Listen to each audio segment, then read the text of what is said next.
Hello.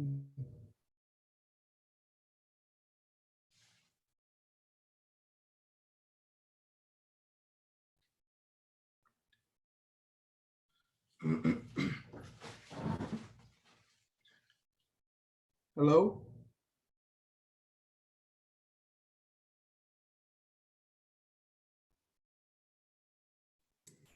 Commissioner, I can hear you. I think we're waiting for the host to come online. Oh, okay, because I thought I was missing something. I thought I saw Miss Valeria Thomas. I thought they were doing maybe the pledge or something like that, and I was kind of lost in the sauce. So thank you. If they are, I'm missing it too. All right, thank you, sir. All Just right. Lasalas. Hi, Commissioner Borum. Hi, everyone. Hi, everyone. All right, how's it Commissioner, going? how are you? Good. All right, all right.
All right, good evening, everyone. We're going to go ahead and call to order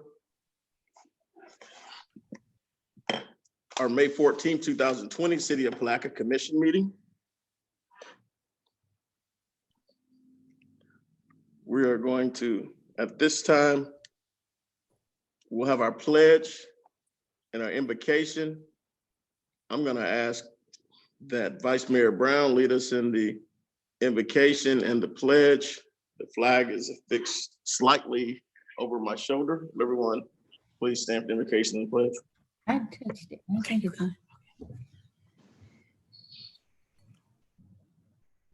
Dear merciful Father, take care of us, guide us, lead us, and show us how to take care of others. You give us a big responsibility. Give us the wisdom, the courage, and the knowledge to do what we need to do. Help all those who are ill and need help. Help all of the rest of us who are not ill, not to get ill. Help us to make this journey so that we have peace and love, and our town and the country can start up again, and people will be able to work and do the things that they would love to do. Guide us and strengthen us. Amen. Amen. I pledge allegiance to the flag of the United States of America and to the republic for which it stands, one nation, under God, indivisible, with liberty and justice for all.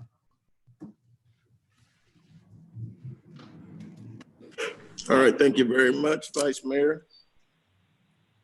We'll move on to approval of our minutes.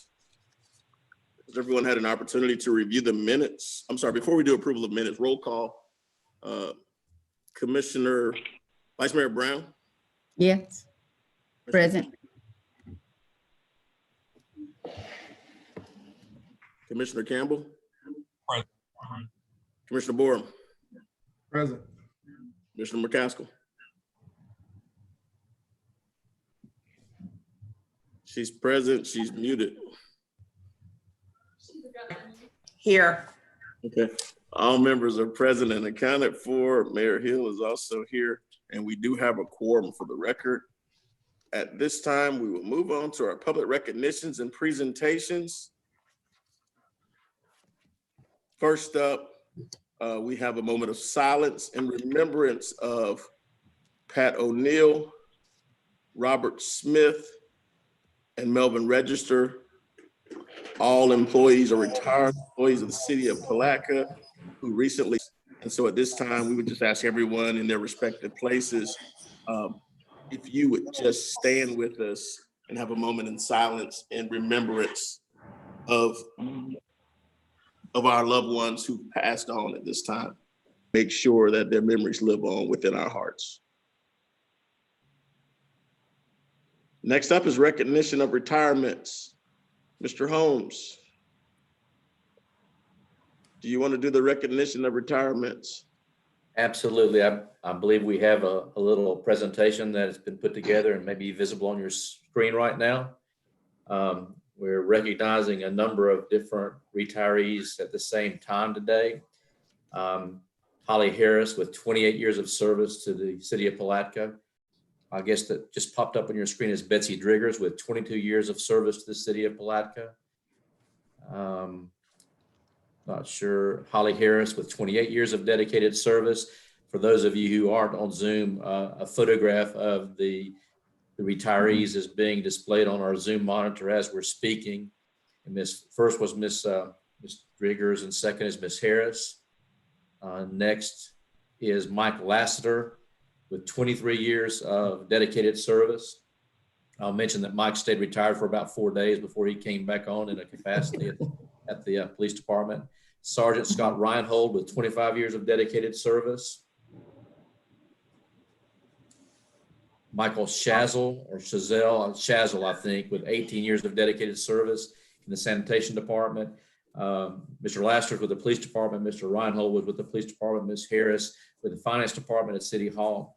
And then Lorenzo Smith, who's a 1-year service award. He's still with us, and thankfully, and is continuing, but we're honoring him or recognizing him with a 1-year service award. And at this time, I'll stop, Mr. Mayor, but at the appropriate time, we do need to go back and approve the minutes. Yes, sir, we will do. And so, again, Mr. Holmes, we thank you for your recognition. Everyone's had an opportunity to review the minutes. Are there any, is there a motion at this time? I'll make a motion to accept the minutes as they were. There's a motion on the floor. Is there a second? Second. Motion on the floor and a second by Commissioner McCaskill. All in favor, say aye. I want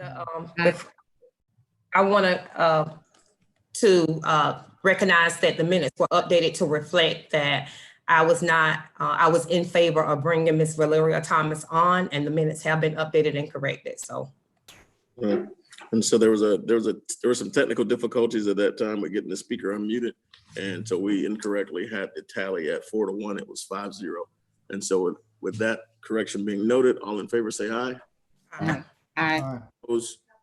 Motion carries unanimously. Mr. Mayor, could I speak briefly about the retirees? Sure. Just want to mention that we're honoring people who spent time with the city ranging from 18 to 28 years, which in today's world is an accomplishment in and of itself, gave the city good service. And we're honoring them tonight by mentioning them. We'll be sending out a certificate. And also we have ordered plaques for each of them in recognition of their service, which we'll get to them when COVID permits or by delivery. And with that, I meant to say that earlier. I appreciate you giving me a second to say that now, and I'll stop with that.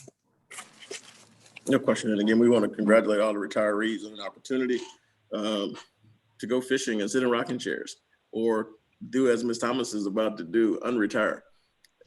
And so, but again, we definitely want to thank everybody for their service to the city of Palatka. Any comments from the commission? I'd like to thank, Yes, I have. Go ahead, Ms. Mary. I'd just like to thank all the folks that have worked here with us. They've kept this city going and they truly, truly love it. And I want to say that those people who have stayed with us the longest, folks married don't stay together that long sometimes. So we know that it's a gift of love that they have given this city. And we hope that they'll enjoy their retirement. Right, Commissioner Moore. Yes, I mean, I just like to recognize the amount of years that each one of those individuals gave. I mean, we had 4 individuals. I think it amounts to about 91 years of service. I really like to thank each one of them for giving their dedication and commitment to our city, and thank their families for allowing them to be part of the city and provide the services for the citizens that we serve. I want to challenge our new city manager as it relates to this type of departure from our city as it relates to the services that we're allowing to walk out the door, not the service, but the institutional knowledge, I would say, that it's going to be hard to fill those gaps. I know there's going to be some voids, some hiccups maybe, but you're going to challenge you to kind of put something in place so that, you know, we can have people who succeed these individuals or what have you. So that's all I have. Thanks. Okay, I thought you were going to challenge him to stay 28 years. I don't know about that one. All right, anything else from the commission? I'd like to say thank you as well for over 20 years of dedicated service to the citizens of Palatka. And again, like Commissioner Bourne said, to the families, oftentimes we forget about the families who sacrifice time spent with their loved one due to them providing services to the city of Palatka. Again, we thank you again for your dedicated services, and enjoy retirement. And I just want to start off by saying thank you as well for the services provided. I share the same sentiments as the rest of the commission, and definitely thank you to the families. I can attest to families sacrificing their times for us, you know, those that dedicate their time in the workforce. So thank you again for all of your services. And as Commissioner Campbell said, enjoy it. Okay, thank you very much. Moving on to our Student of the Month for March 2020. With all the things that are going on, we wanted to make sure that we still kept some continuity in recognizing our kids, even through distance learning. We've got a number of educators who are on the commission as well, but we wanted to make sure that we play catch up and that we recognize all of our students of the month, and we continue to really just sing our praises to our youth and to our educators for the work that they've done. And so Ms. Courtney Tillis has been working on this to make sure that our Student of the Month presentations will continually meet the expectations for our young people.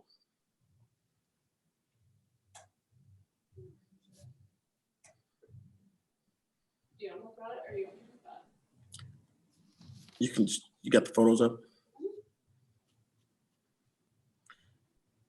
Moving on for Browning Pearce Elementary. Browning Pearce Elementary, Kinsey Lusk. Children's Reading Center Charter School, Annabelle Butler. James A. Long Elementary School, Shatira Edwards. Should be known that I butcher at least 3 names through this every time. Kelley Smith Elementary School, Sam Duran,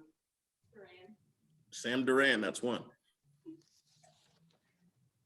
Mellon Elementary School, Michaela Crawford. Moseley Elementary School, Lexus Passmore. For our middle schools, CL Overturf 6th Grade Center, Cameron Helms. Jenkins Middle School, Crystal Sweat. Putnam Academy of Arts and Sciences, Tayana Lewis. The high schools, E.H. Miller School, Justin Rowlandson, Palatka High School, Imani Sapp, Commissioner Campbell's niece, Putnam Edge High School, Austin Shiflett.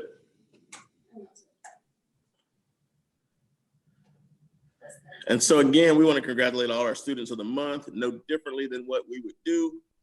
Commissioner Borum, I miss having you with me as we do Student of the Month. It was Vice Mayor Brown's turn this time. So Vice Mayor, do you have any words for our students as they're looking on YouTube Live at this time? You always talk about what your school, what your teachers said to you when you learned. Well, I went to a school for young ladies, and our motto was good, better, best. Never let it rest until your good is better and your better is your best. And so if you follow those lines and do it, you do what the mayor says you need to do and what you are. Great words from Baldwin Haven. And so again, as usual, Commissioner McCaskill, you can attest to it. My third grade teacher, Ms. Green, would often have us start our day out. We started every day out the same way, and we do Student of the Month the same way each time. And we start out every day by saying, I am somebody. If my mind can conceive it and my heart can believe it, I know I can achieve it because I am somebody. And each one of these young people that we recognize today, you're somebody special, you're somebody wonderful, you're destined for greatness. And we want you to understand that even through the times that we're going through now, we'd be remiss if we don't recognize you, and we applaud your efforts. We applaud what you're doing at this time and continually pushing forward in education and in citizenship. And the city of Palatka is absolutely proud of you. And remember that you are somebody, and don't let anybody tell you anything any differently. So let's give a round of applause for our students. That's our first virtual clap. Moving on to public comments. Public comments will be limited to 3 minutes. No action will be taken on topics of discussion. And our public comments were going to be handled in two different ways today. We have a dial-in number for everyone, and our dial-in number is 386-329-0100, extension 230. So anyone that wants to call in for public comment, you can do so by dialing in, or you can hit the chat function on your YouTube live video. And by chat, we will try to recognize your question so that we have everyone there. So anyone who has a question at this time, please feel free to dial in again to 386-329-0100, extension 230. 230, or ask your question through the chat function on YouTube Live.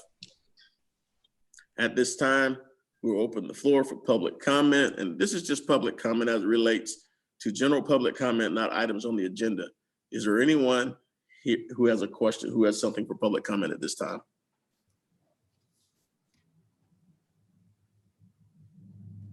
Again, 386-329-0100, extension 230.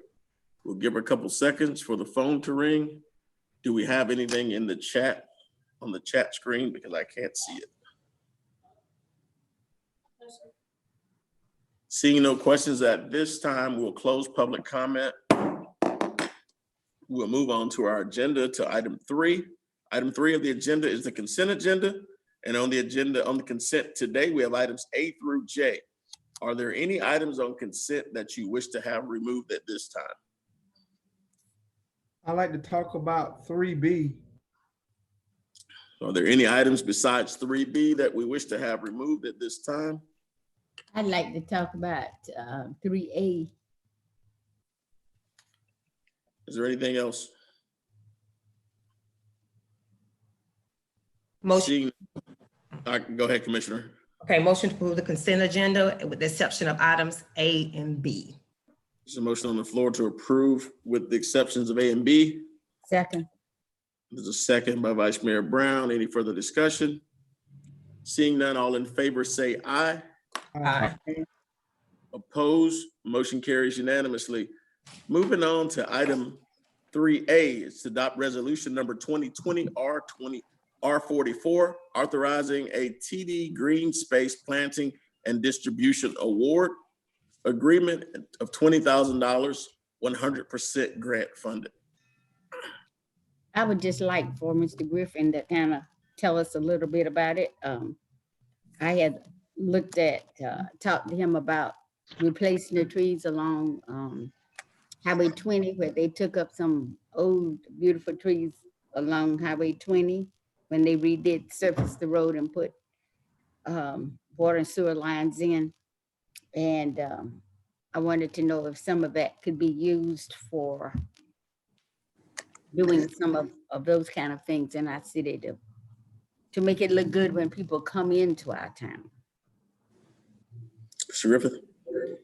Yes, Mayor. Commissioner Brown and I spoke earlier, and she had the great idea of trying to allocate some of these funds to some tree plantings along the State Road 20 corridor in the downtown, specifically 9th Street. I did tell her that I thought that was possible under the terms of the agreement. Ms. Tucker's done a good job working with TD on making that very flexible, so the city has the option of just planting in the downtown area, not on a specific road. To do so, we would need to work with DOT, which we can do, we've done before. So thank you, Commissioner Brown, again for your suggestion. Okay. Any other questions or comments? Seeing none, I understand a motion.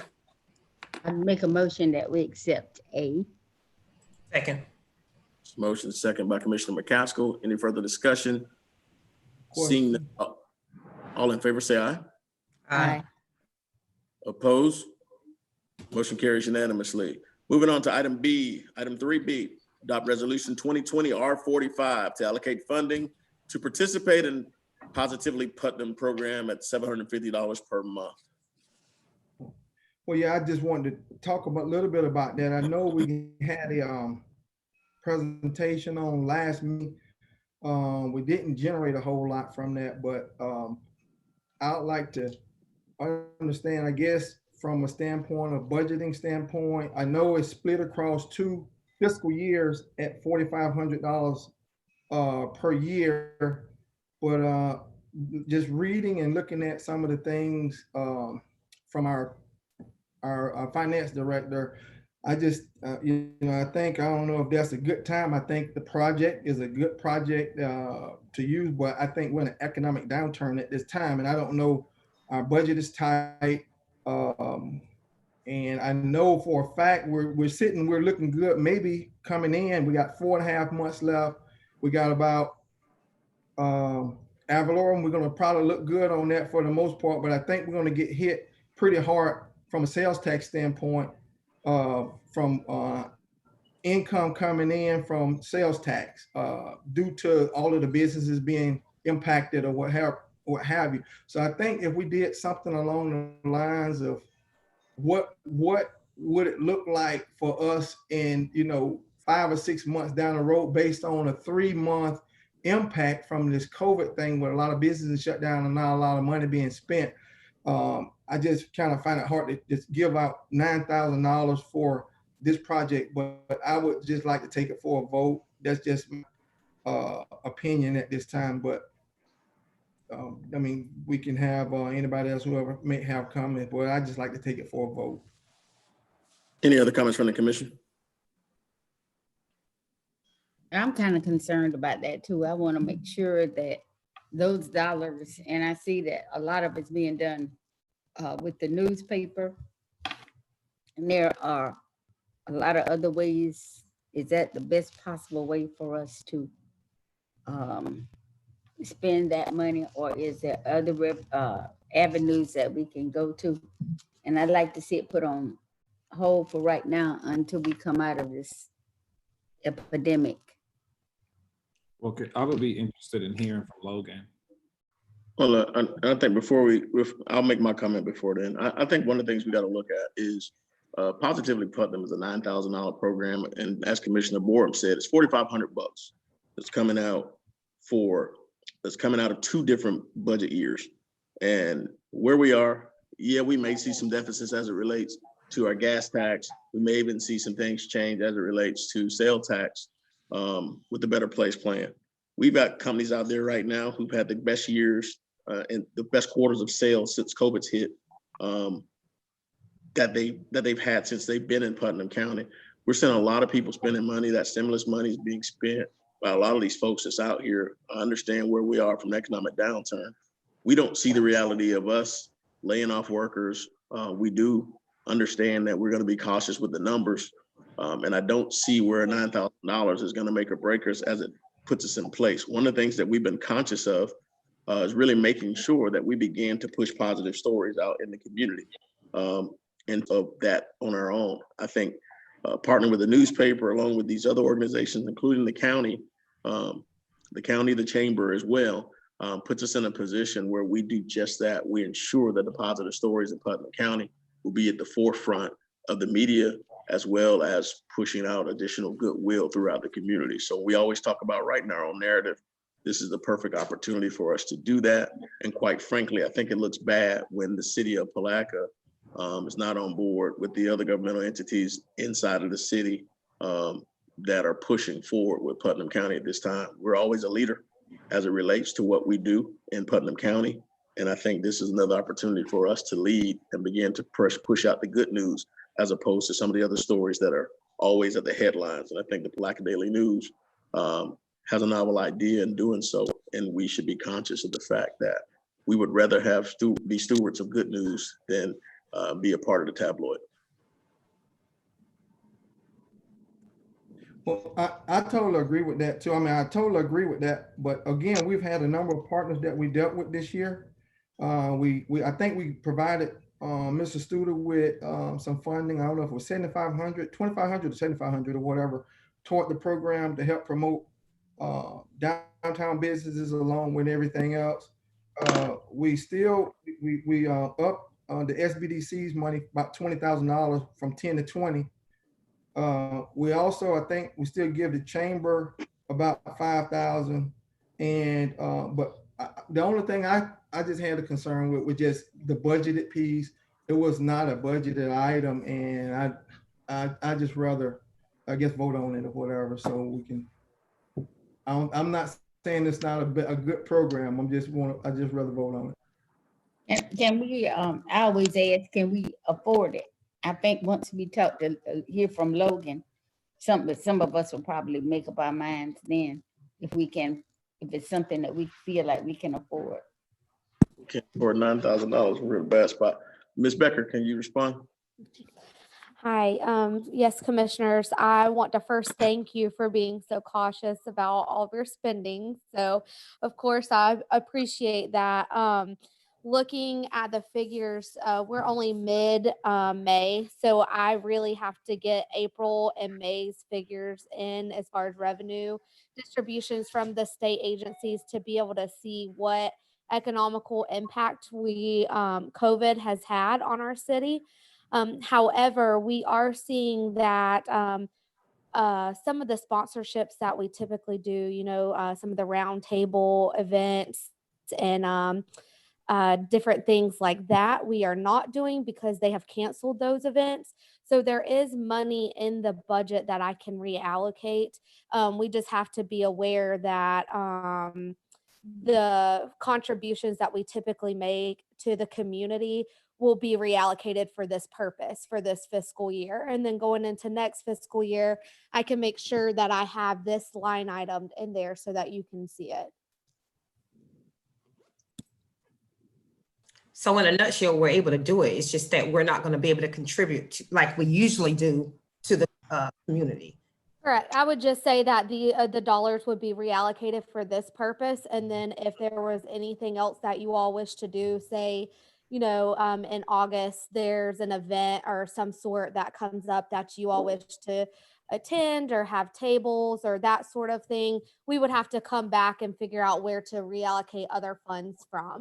So right now, I would say that we're good as far as reallocating some lines for this. I just want everybody to be aware that, going forward, that's where that money is going to come from.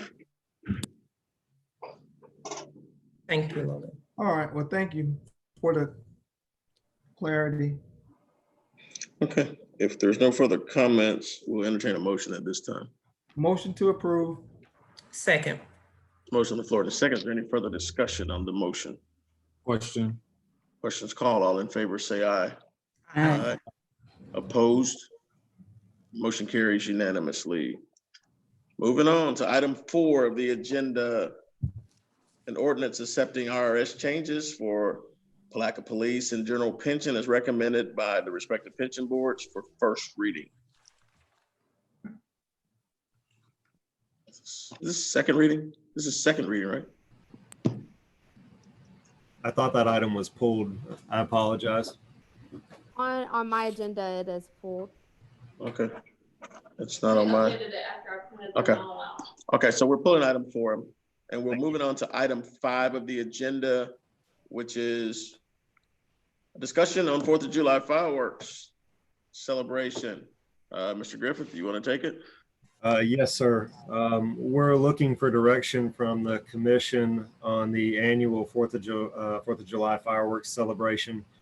Considering everything going on right now, we want to hear where you want to head with this.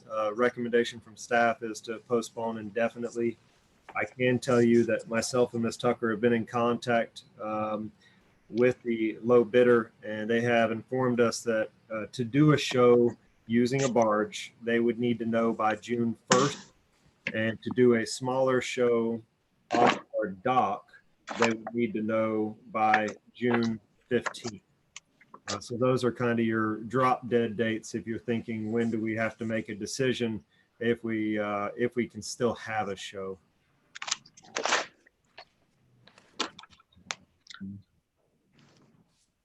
Any discussion from the commission? I have a Boardman, question, you're Mr. muted, Mayor. Commissioner. I'm sorry. I'll get Commissioner Boardman, and I got you next, Mr. Holmes. Okay. Commissioner Boardman. Oh, okay. If we can possibly have it. I mean, we've always had it. I mean, if there's a window open for us to be able to, explore, I don't see calling it. And we just listen to the rest of the commission. I'm for having it if at all possible, and we just use those dates that you provided. I mean, For me, I think we have at least one more meeting before we have to make the deadline of the June 1st. But of course, I want to take in consideration the safety of our citizens when doing so. Of course, that month time frame may make a difference in what we're faced with currently with the pandemic, but I would love to hear from our citizens within the next 2 weeks to see what their input is. But again, overall, my main concern is the safety of our citizens. But I feel that no decision should be made tonight, being that we have one more commission meeting prior to the June 1st meeting or the June 1st deadline of the lowest bidder. Okay, Mr. Holmes. Jonathan, if I could, Mr. Mayor, ask Jonathan a question. Jonathan, was there a mobilization cost, or call it what you would, that we would not be able to receive back in the event we told the contractor to move forward either with a larger or smaller scale, and then as time passed, we found that we were unable to safely have a fireworks display? Did they give you any idea about whether or not they would have commitments that would occasion costs upon them that they couldn't avoid, but that maybe the remainder of the contract might be refunded to us if they weren't required to actually go through with the show? Yes, sir. So those dates, the June 1st or June 15th, are specific to them making financial commitments, being ordering supplies to put the show on or ordering the barge. The way the current agreement reads, it only gives the city the option for a rain date. It doesn't speak to a health emergency or a pandemic. The contractor, in speaking to him, he totally understands what's going on. And, he even said he'd be willing to work with us on a later show too. But to your question about the agreement, we would have to put a deposit down the way it's currently structured. And you're better at this than me, sir, but it doesn't look as if we'd get that money back if we cancel. What's the amount of the deposit? I believe it's 50%. Ms. Tucker, can you confirm that? Yes, the deposit's 50%. Thank you. So, any other comments from the commission? One of the things, I'll go ahead and make a comment. I think there are a couple critical dates that you have to look at right now. One is the governor.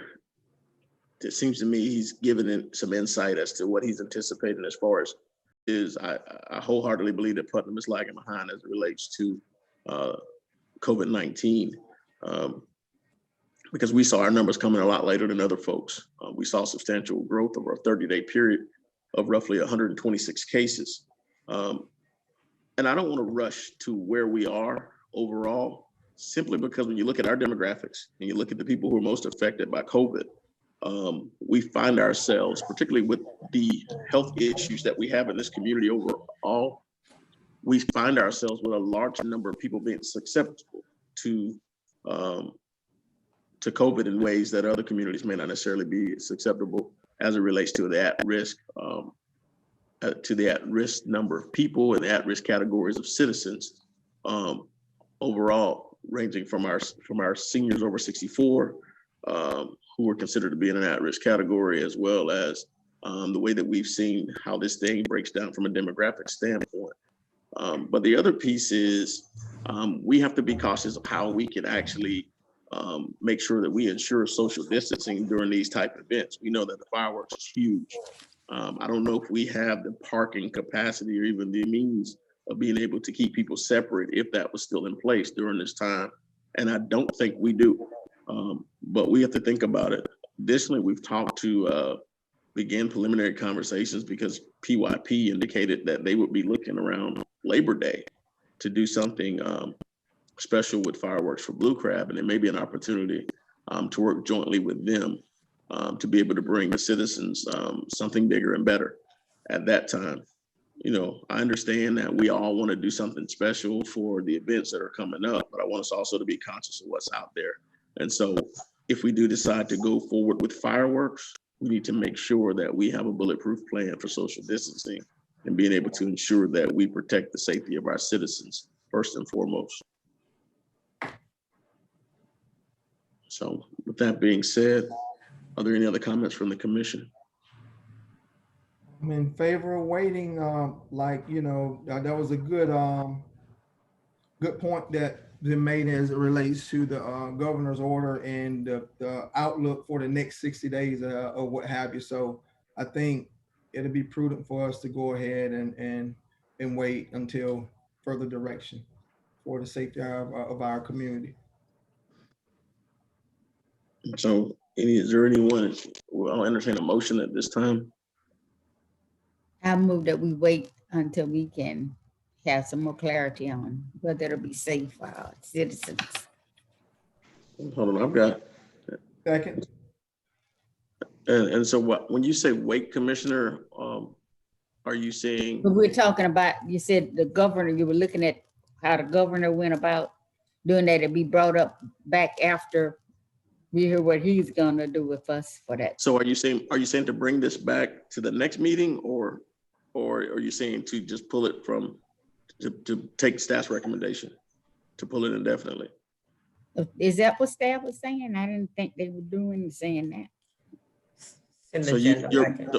So your motion is to put it on the next agenda prior to the And if we don't have it 4th of July, that, like you said, we could have it another time. Okay, so your motion is to revisit it at our next meeting. Is that as a date certain? Yes. Just trying to for clarity. Okay, is that your understanding from the second, Commissioner? Yes. So there's a motion on the floor. I did see, I got a message that there's public comment. We'll open the floor on this item for public comment. Is there any public comment as it relates to this item? Do you have comments at this time? There is one that pertains to the. Can they hear you? There is a comment that pertains to the 4th of July fireworks, and it's from David Parsons. and it's PYP is definitely interested in partnering with the city and the Blue Crab Festival in September for Labor Day weekend. So they're willing to partner with that. Are there any other public comments?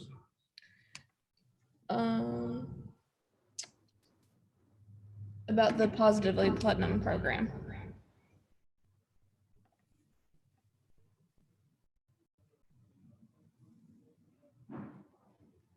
Seeing no more comments, we'll close public comment.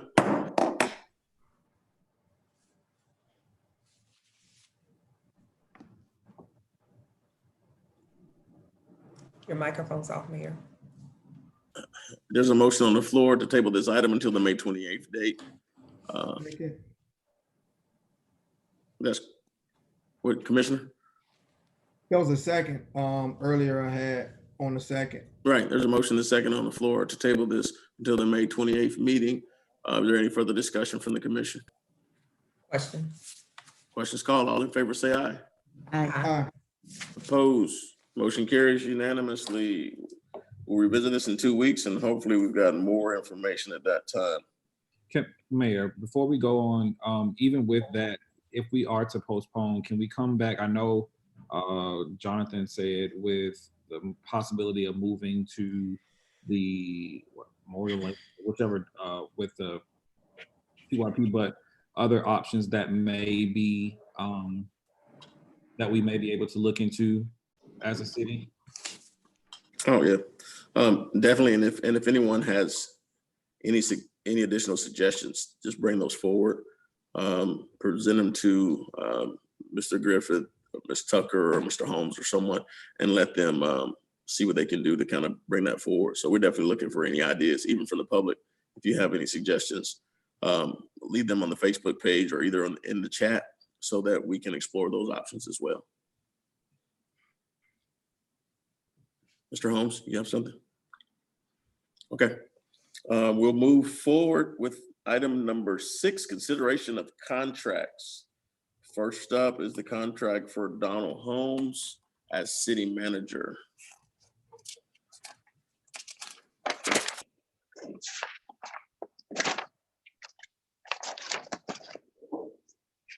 So, Ms. Robinson.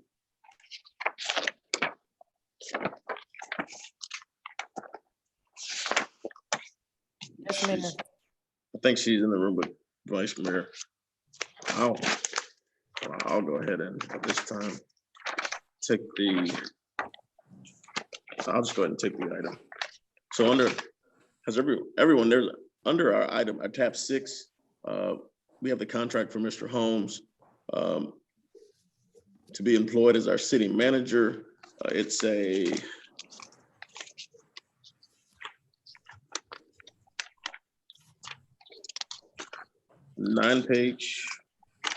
10-page document on the contract, very similar to our standard contracts that we typically have. Are there any questions from the commission as it relates to this contract? Any concerns as it relates to the contract that we have in place? I don't have any issues or concerns. I read it, and if he's in agreement with it, I'm good with it. Okay, I will note, if you look at section 2 under term, clause C, just for those who aren't familiar, that part of the contract includes the work-related duties, and the only addition to that we haven't seen in other contracts is the of-counsel relationship with the law firm of Holmes and Young, PA. And just for public information, that part of it, of counsel definition, comes from the Florida Bar. It means that Mr. Holmes, as in taking part as a city manager, will not participate in any legal proceedings on behalf of that law firm or any other entity other than his participation as city manager for the city of Palatka. The council gives him the ability to work in an advisory capacity, but he has agreed that his primary duties and his full-time duties will be with the city of Palatka. And the contract includes a conflict clause that says that he will not do anything that's in conflict with the city of Palatka. and he will not work during the normal work hours on this with the up council group. He's in essence giving up his practice to be the city manager at this time. The up council clause was put in so that he would be able to still retain the name of the Holmes and Young firm during the time in which it's there, without having to fully close down that entity or sell it to the remaining partners.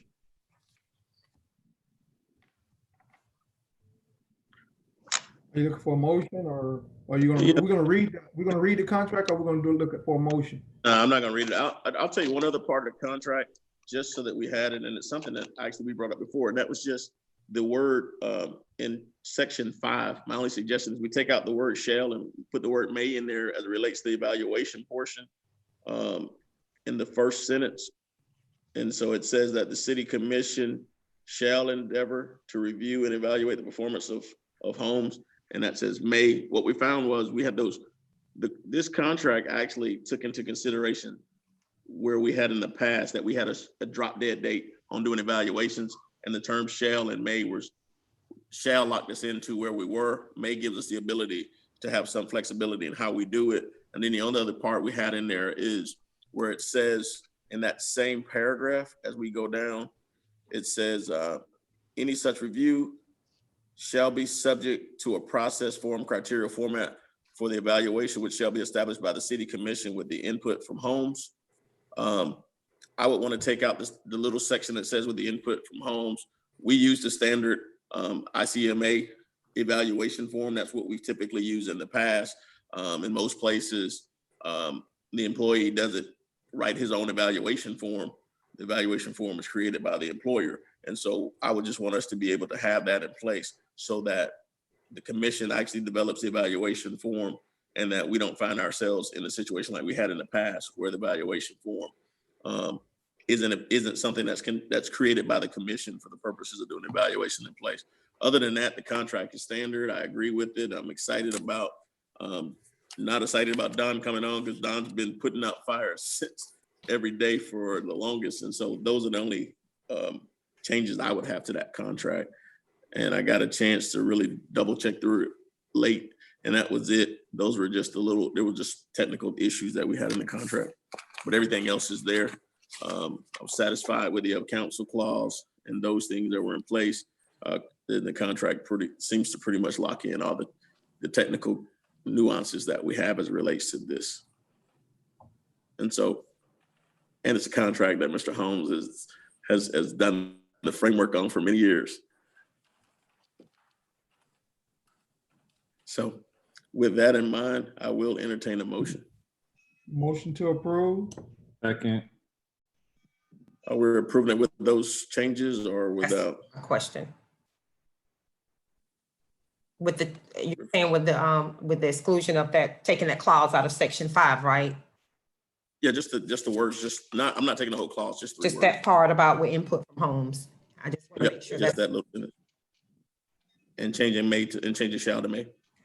It doesn't change the part of the substance. motion. That's what I just want to make sure of, that we're Is clear. that part So of the we, motion? I guess, make sure we note that piece of it, have it noted, and then, yeah, so I make a motion to accept those with the modifications mentioned, from shall to may, and what was the other clause?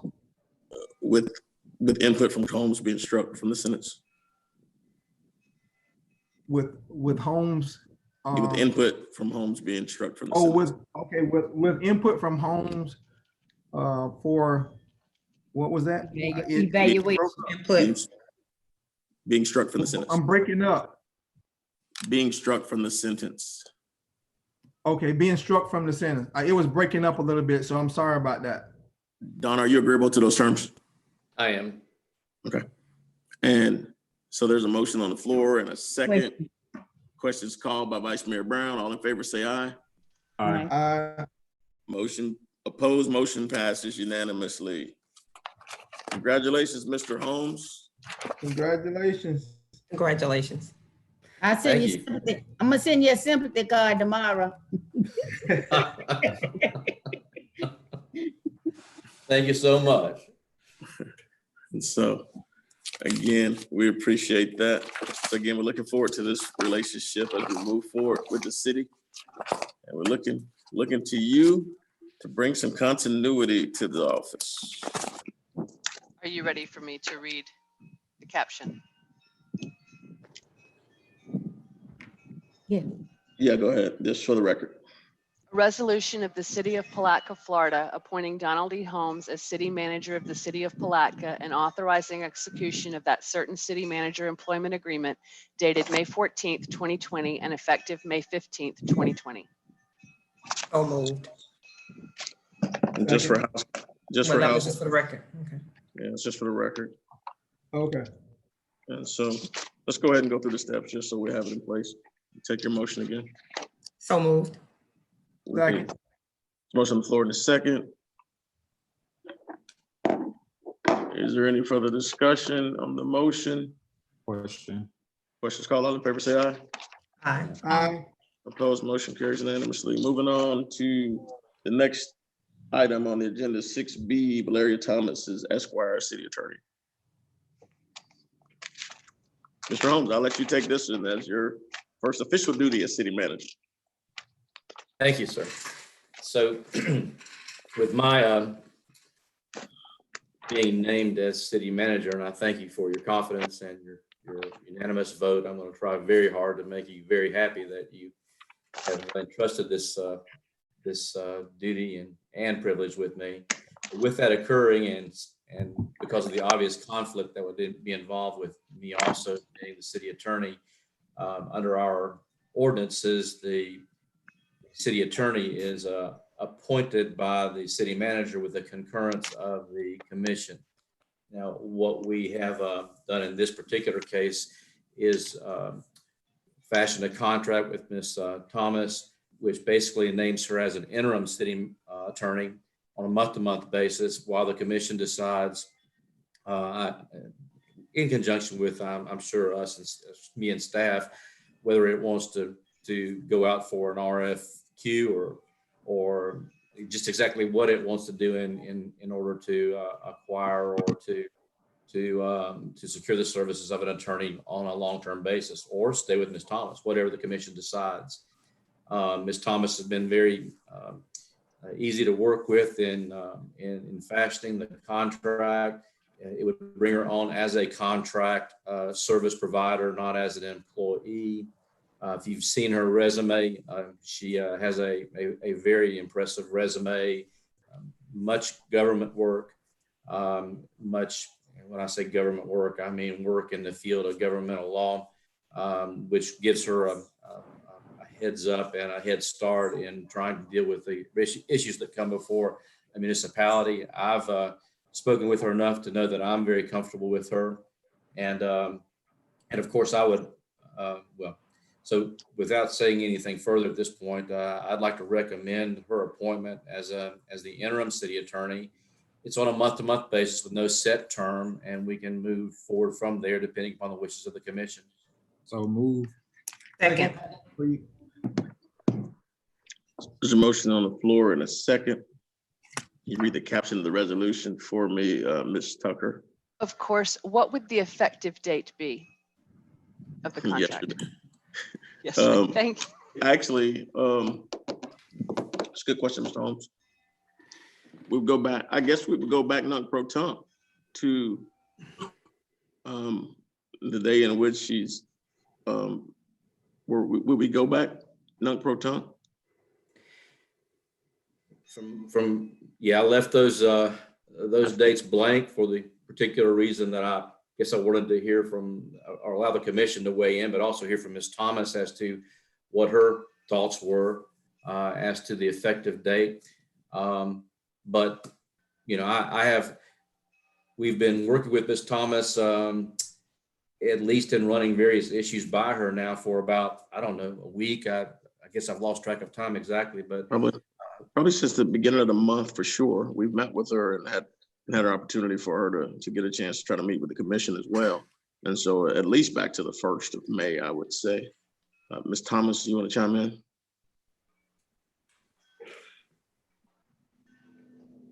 You're on mute still.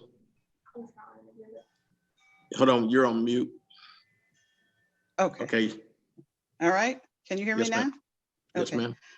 I'm like Mr. Holmes, I'm trying to figure out the exact day, but whatever the pleasure of the commission is, I'm fine with that. And so, we can just move forward with whatever the commission decides, and Mr. Holmes, of course. Okay, thank you. I would suggest that we use the retroactive date of May 1st. She's met a few times with both Mr. Holmes and I since that date. And she's actually, and so I think that May 1st would be a clean date for us to use as the start date. Okay, thank you. A resolution of the City of Palatka, Florida, appointing Valeria Thomas as interim city attorney of the City of Palatka and authorizing execution of that certain city attorney services agreement dated May 14th, 2020 and effective May 1st, 2020. So move. There's a motion on the floor. Second. There's a second by Commissioner McCaskill. Is there any further discussion? I'm sorry, before we get to that, is there anyone here for public hearing? We're now up on the floor for public hearing. Seeing no one, we'll close public hearing. Is there any further discussion? No, I'd like to say how happy I was to meet her, and I'm happy that we will have another female joining us, so knowledgeable. She spent quite a bit of time with me, and that's worth something. So I think let her get paid for the beginning of the month probably is a good thing, and we're glad to have you. Thank you. Mr. Mayor, I couldn't think of a better way of trying Miss Thomas out than to let her ride around with Miss Vice Mayor Brown for a couple of hours. I figure if she could survive that, then she's good to go. Well, she even talked about how much she liked the town and she might consider moving here. So don't count me out yet. All right. Oh, so that tour was worth it. I got one comment to make about that. After she had ridden around with Miss Brown, I'm wondering, did she have PTSD yet? I mean, All right. okay to perform the duties. Y'all say y'all love me, but y'all really put it on. That's okay. Mama can take it. I think she did pretty good. She met with me afterwards and she talked about it. So she survived and I didn't see her any jitters, or anything. So Okay. pretty good. I had Mrs. a Thomas. driver. I had a. Oh yeah, and Teddy was the driver. Teddy So was my son drove us around, so she didn't have to put up with the driving because I know that's your next comment. Okay. And I met with her. It was not a formal meeting. I mean, we just did it by a phone call, and I found her to be very pleasant and knowledgeable and very easygoing. I just didn't want to make it a formal thing, and think we got some chemistry there, and I just want to welcome her aboard. So thank you for choosing Palatka, and thank you for representing us well. Okay, let's finalize the vote so we can make it official. Ms. Robinson? What's the question?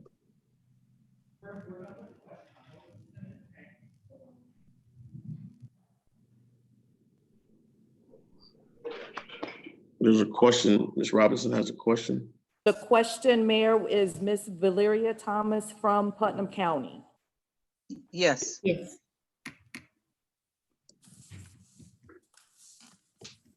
Thank you. Okay.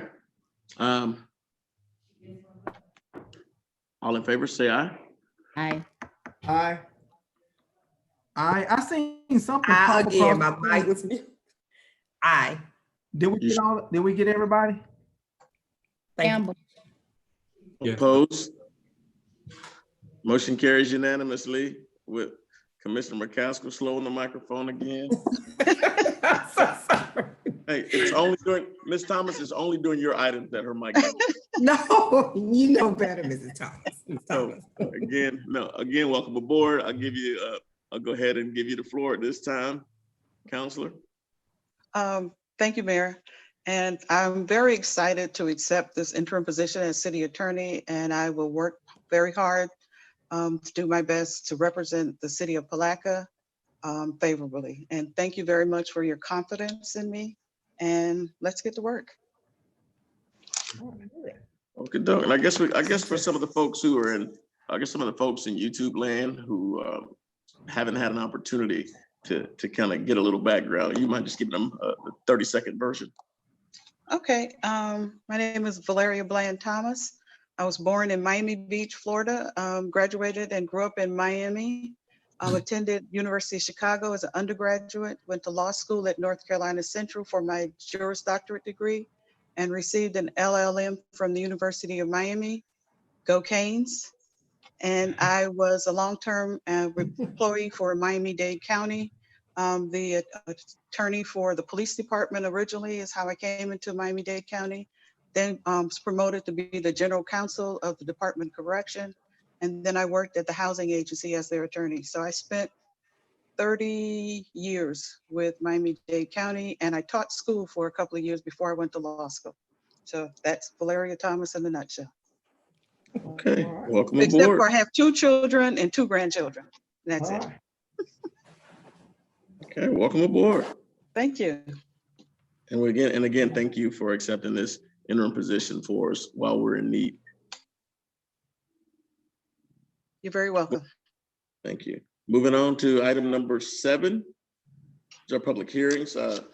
We'll push city manager and administrative reports down. Let's go ahead and move into our discussion of the South Historic District Brick Street restoration. Mr. Griffith.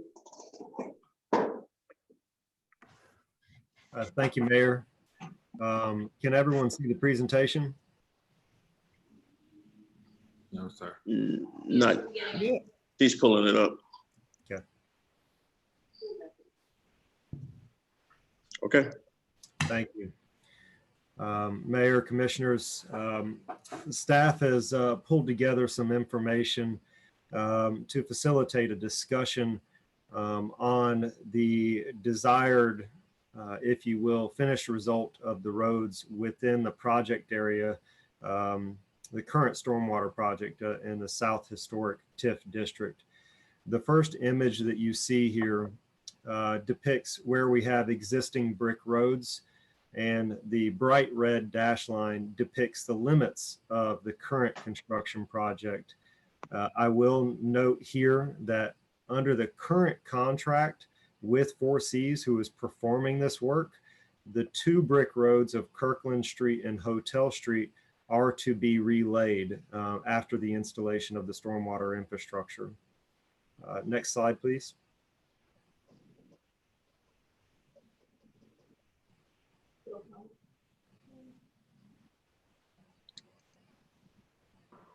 What this is a cost per block.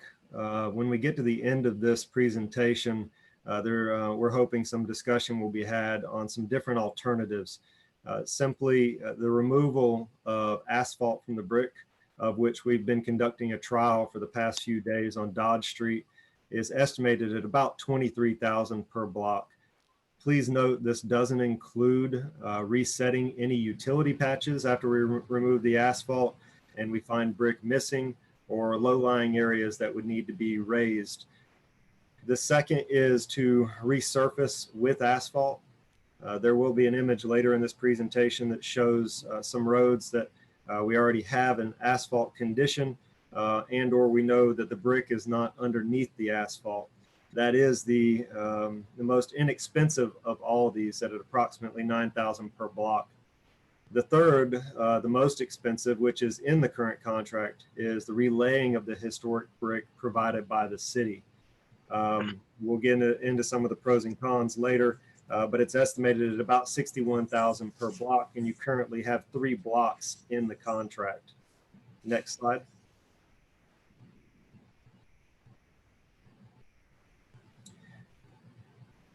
Okay, I won't go into all the details here. We tried to summarize what we believe to be the pros and cons. I'm sure everybody has their opinion on the aesthetics as well as the cost benefits. But I will lay out that brick roads are more expensive up front than asphalt. Asphalt, which has a life cycle varies anywhere from 12 to even 20 years, does have to be resurfaced and maintained and will cost more over a comparative life cycle to brick. Next slide.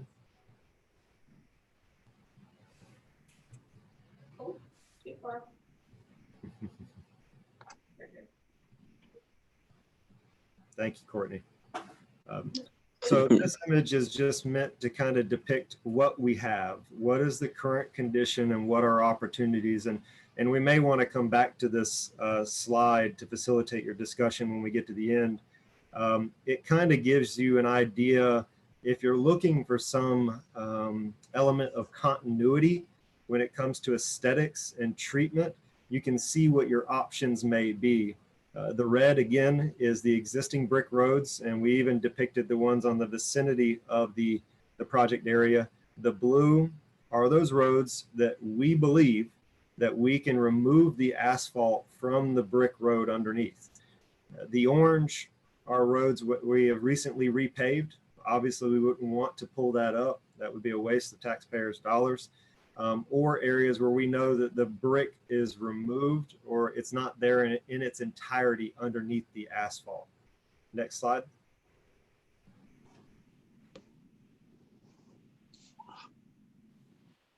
So just a couple of things I'll leave you with here. I obviously am very concerned about cost and schedule. We are at a critical point in the construction timeline. They are getting ready to construct the curbs. It is extremely important that if there is to be a change made, that decision is made tonight. Critical path-wise, I would need to be in the field tomorrow morning so as to not create a significant delay or any double work on the contractor's part. Again, some things you may want to consider are aesthetics. From staff's perspective, continuity is preferred, but not always necessary. We do consider the historic preservation element as well as how the street will function for the motorists, the pedestrian, cyclists, and whomever is using the street. And another thing which is critical is supply. That picture right there to your left is one of our brick roads. And the way they're installed, we're seeing about a 20% loss due to broken pieces and offcuts. So whenever we harvest brick or reclaim brick from a block, we're losing about 20%. And that'll come into play with an option that we're going to talk about. Next slide. I'm going to turn this over to Ms. Tucker. She kind of led the charge on getting some neighborhood feedback. Yes, so 148 letters were sent out to residents of the South Historic District. Of that, we got a 22% response from the residents. And of the response, 47% voted to have brick streets maintained, the original, and 53% voted for brick intersections throughout the district. Are there any questions?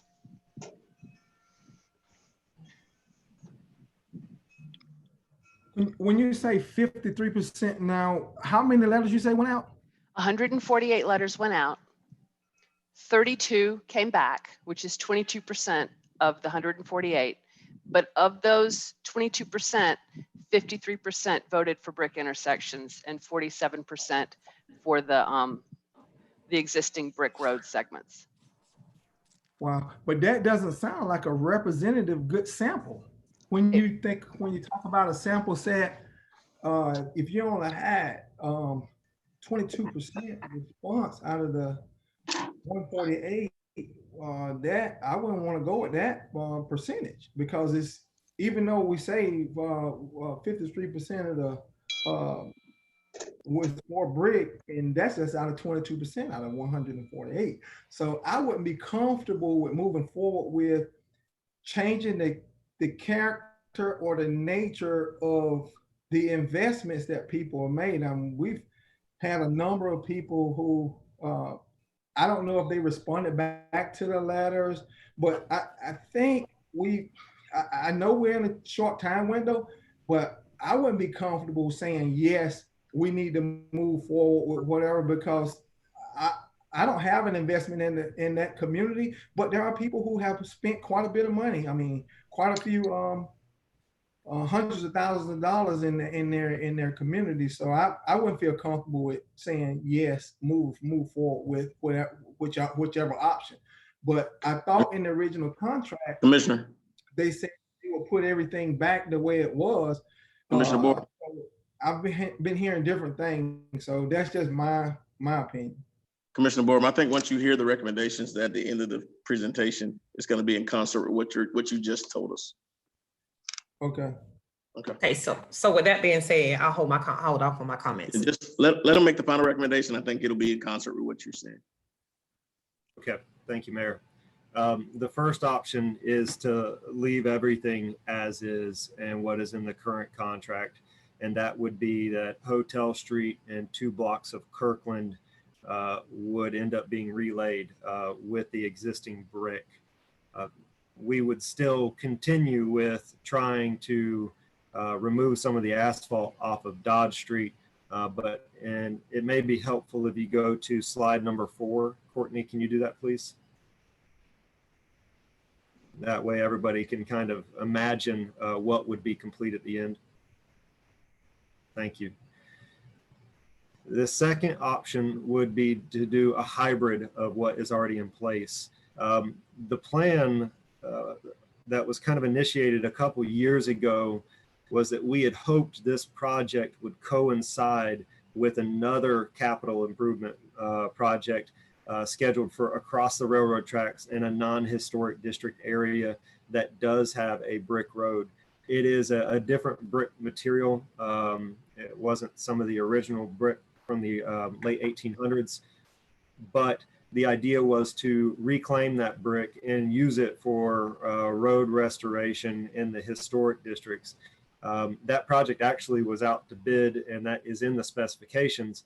Unfortunately, there were things outside of staff's control, timing wise, with the grant funding agencies where they just didn't line up perfectly. However, that option is still somewhat on the table because there are certain road segments that are within that project area that the city could change order into this contract for road reconstruction and harvest that brick ahead of that schedule and use it on these roads in the South Historic District.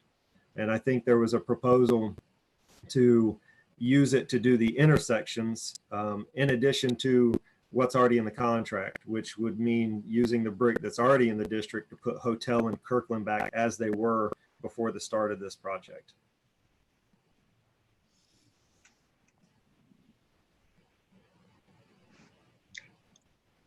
Okay. So Jonathan, we're talking a total of how many? 6 possible intersections? Yeah, it's actually 5, Commissioner. No, it could potentially be 7 depending on how much is uncovered. I think what I would propose is that a possible of 7 intersections. If we ran out of material, we would install it in a manner where we worked from one end of the district to the other, though. And what's the cost possibly associated with that, Jonathan? Can you scroll back up to the slide with the costs, Courtney, please? I'll use my own. So based upon, I don't have it there, so let me look at my notes here real quick. Okay, based upon the schedule of values in the contract with 4 Cs, and depending on how much loss we have, I think it'd be somewhere in the ballpark of $11,000 per intersection. It's like 77,000 Mm-hmm. or 66,000. I'm sorry. Question: didn't I looked at that contract or the write-up or whatever? Now, you mentioned something about the project back in 2014, and it would cost additional like 48,000. Is that also included in these numbers? Commissioner, I don't know what you're speaking to. Do you have any more information about that? Well, I thought I read something along the lines where there was the project it started back in 2014 as it related to what the improvement would be. I don't think it's the portable water lines. I think it has to do with the relaying of the bricks or whatever. And I think the company, you mentioned something about the company with closed operations or whatever. They didn't have the right equipment, and it would increase the cost about $48,000 additional dollars. Yeah, I think, thank you for that explanation. I think what you're referring to is way back, we were in discussions with a company that had uncovered brick roads or removed asphalt from brick roads in the Orlando area. That gentleman sold his company recently and the equipment was moved out of state. However, we were lucky enough to have a resident put us in contact with another company out of Alabama that has done this one time, and they gave us that estimate of I think it was 47,000 and change to uncover 2 blocks of road. But we've since gotten a better price from a local vendor out of East Palatka. Okay, all right. I was just.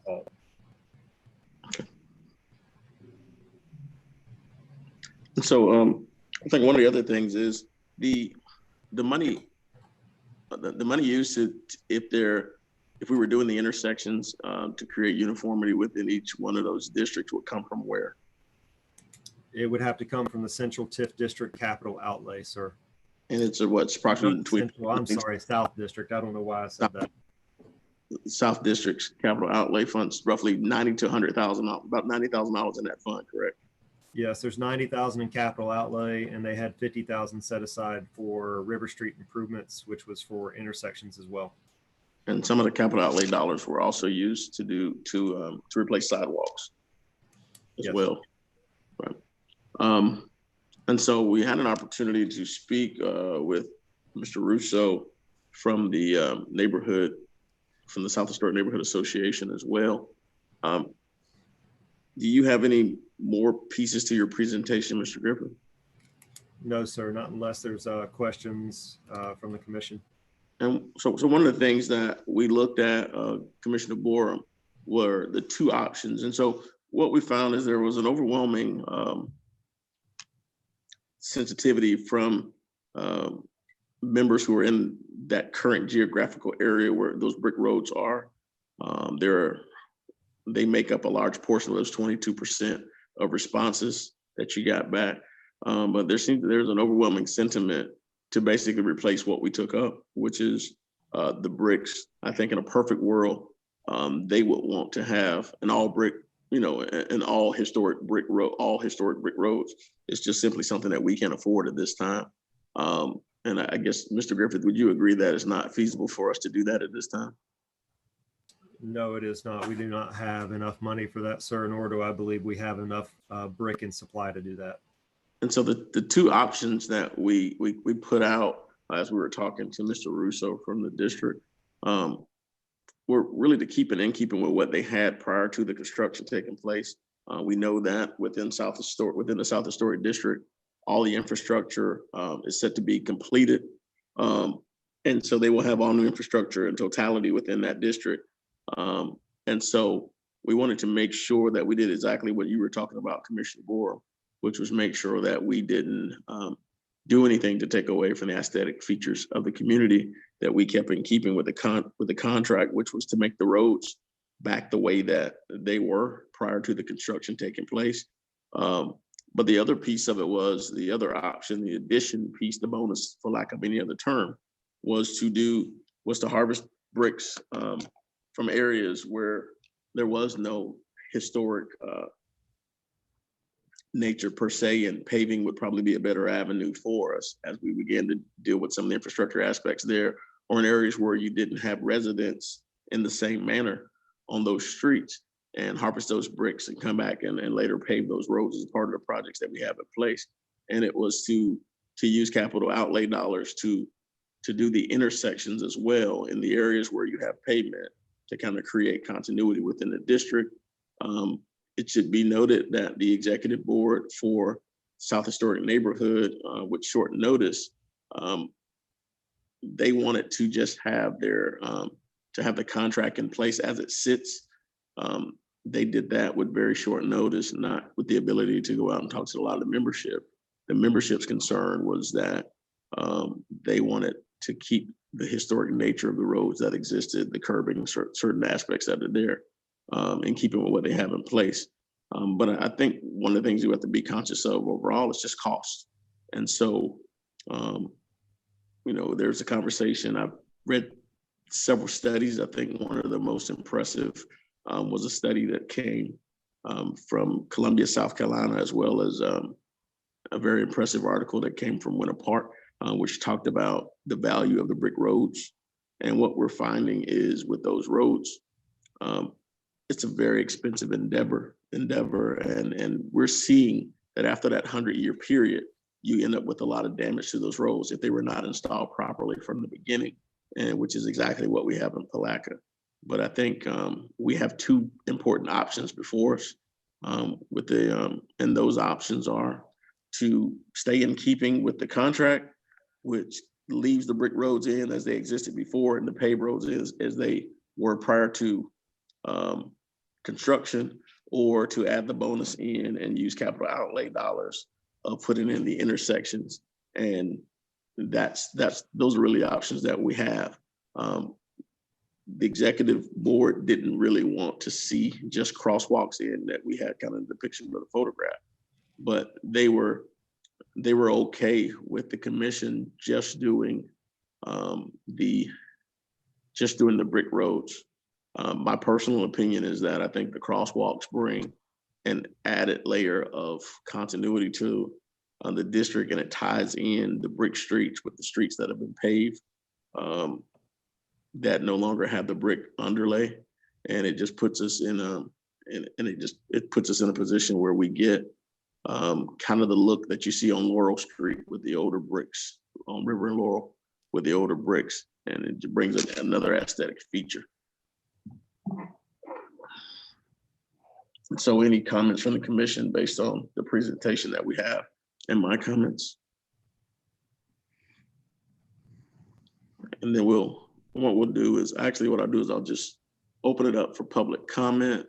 I know we had a number of people who were interested from the historic district in having an opportunity to comment. Just for those who aren't aware, you can also dial in at 386-329-0100 extension 230 and call in and give your comments. Your comments will be limited to 3 minutes, and no action and we will move forward with our action after you make those comments. If not, hit the chat feature and ask your question, and we will respond and give you a chance to follow up with your question during the allotted period. So again, if there are any comments from the public at this time, please let us know.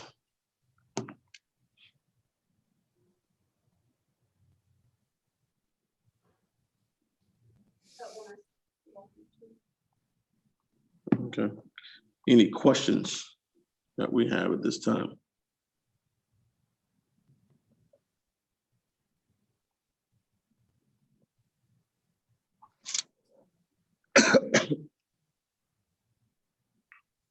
Do we have any questions coming in? Again, the number is 329-0100, extension 230. I don't hear the phone ringing. I don't see the chat moving. We will proceed. Do we have any questions, any comments coming in? The comment I sent to you in our chat. Okay. And so the only public comment that I have is from Cheryl Roach that says that the letter sent about brick roads had an introductory paragraph stating that the neighbors need to discourage other community members from stealing bricks. She feels as that is not conducive to get the best positive result. So that's duly noted. And we have had some thefts of bricks during the construction phases. And we've noted those, and we just want to make sure that we all use the best possible behavior as we move forward. Are there any other comments or questions or concerns before the commission? Because I don't have anything else before us. I'll close public comment at this time.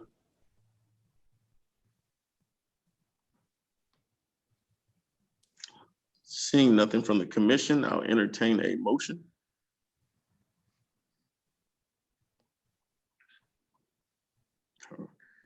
Are the mics unmuted? Because it's quiet. Okay. I understand. I say we move forward. Seeing that we really can't afford to stick with the original contract. I say we move forward with the brick intersections, putting the brick crosswalks in. We can't afford to do the original contract. So we can. We can afford it. We can't afford to do the original From the contract. with the capital outlay. It's already Okay. budgeted. Okay, so that's what I'll move forward with. So you move that we continue with the original contract? Original contract, yes. Okay, so there's a motion to move forward with the original contract. Is there a second? Second. There's a motion on the floor and a second. Any further discussion at this time? I got a question. Yes, sir. Okay, with the capital outlay, would that be, I guess, in terms from timeline standpoint, how would that work in terms of moving forward with redoing the brick? How long would they take to get those roads back to where they need to be? Would it be 2 years, 3 years, 5 years? What? I think about capital about a outlay, you month gotta and a think half. about the dollars that and how they're allocated. You mean for the roads that we would take the additional bricks up from? For what? Yeah, whatever road that we would be removing the brick using the capital outlay. I know sometimes capital outlay can be, years or whatever as it relates to that funding being. I think Mr. Griffith, if I'm wrong, you said a month and a half. Mm-hmm. Yes, sir, that's correct, Mayor. And to simplify things, Commissioner Warren, we would pull the brick up from the road, and then we would begin reconstruction of the road where we harvested the brick at the same time as we're laying the brick in the South Historic District. We have all these schedule of values. It was competitively bid in 4C's contract, so we can change order it in and meet our procurement. But to the mayor's point, it would take about a month and a half. Okay, we're just basically moving parts. We just moving part from or pieces from one location to another location to. Okay. On projects that we'd be doing anyway. But I got one phone call. I got a caller on the phone to show that. And so can we patch that call through? Who do we have on the line? Robbie Carrera. Okay, Ms. Carrera, state your name and address for the record. Hello, we can hear you. You can hear, we can't. I can't hear. We can't hear.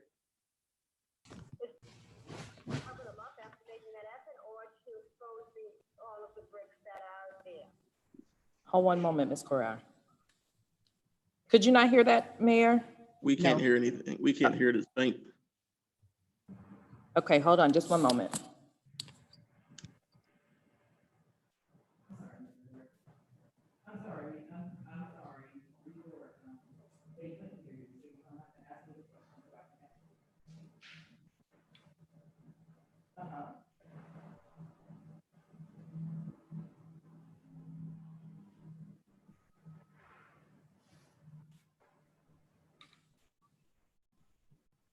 Ms. Carrera, 189 Dodge Street, wants to know that because portions of the road has already been removed, what's the game plan to get that corrected?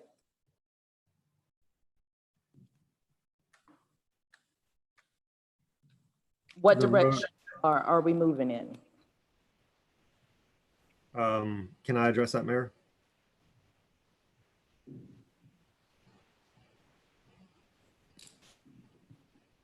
You're muted. I'm assuming you said go ahead. Yes. Thank you. To Ms. Correa's question, the road has to be removed no matter which direction we go for the installation of the stormwater infrastructure. Even when we have to remove the brick to relay it, we're putting proper base material down. So it's kind of a moot point. There's no correction needed. We're at that critical point in the construction timeline right now. Mr. Mayor, could I ask a question? Yes, sir. So Here, just Mr. for Herrera. stat. Yes, I can. I'm here trying We can For hear her staff- better. I'm For sorry, staff- I'm sorry, for Ms. Carrera, there's just a delay because she's on the YouTube, so there's a slight delay for her answer. Okay, so for staff's clarification, and my own, since staff's gonna be moving forward to implement whatever decision the commission makes tonight. Mr. Griffith, if you listen up for me, please, to make sure I understood correctly. We essentially came with two options to the commission tonight. Option number one was to simply put the brick streets back in brick as they were when this project started, which is called for under the contract. We had certain brick streets that we started to work on. Option one is to put those brick streets back in brick. So there'd be no change in the surface of those streets. They were brick, they will be brick. It's just that the brick would have been relayed. That's option number one. That would involve no capital outlay from the South Historic District budget. It's already budgeted funds and it's already contracted funds.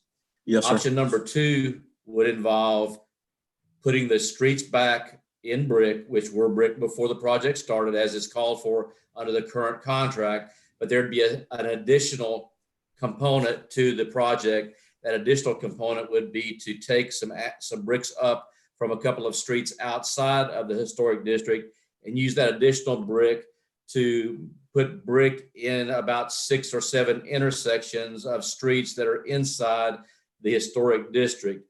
That would involve funds, the capital funds or capital improvement funds from the South Historic District. Is that correct? Yeah, and that's the funds that were budgeted for this year. Yes. That would have been the funds budgeted from this year. So one would involve just replacing the brick with the brick streets that have already been already in process.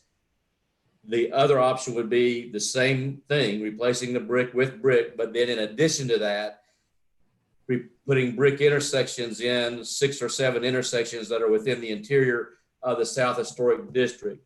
The motion on the floor, as I understand it, is to simply go with option number one, which would involve simply replacing the brick streets that have already been basically torn up with the infrastructure improvements with brick. We would not be going into the intersections of other streets within the historic district to brick those intersections. Is that my understanding?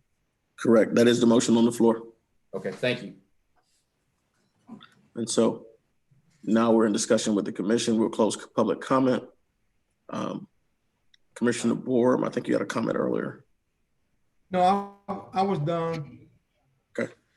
Any other comments from the commission? And again, I'll just reiterate that I think that the additional brick intersections brings continuity to the asphalt roads and kind of ties it in well with what you have in the district overall with the paved roads. Is there any further discussion from the commission at this time? Seeing none, we'll go ahead and call the question. All in favor of the motion? Yes. That's okay. We're good. What was going on? I'm sorry to interrupt, but I had to come to the phone lines because you had Carrera on the phone that was delayed. So she's good and everything. So you can go ahead and move forward. I'm sorry. Okay. So the motion, Commissioner, your motion on the floor stands. We'll call the question at this time. All in favor of the motion, say aye. Aye. Opposed, nay. Motion carries by a vote of 4-1.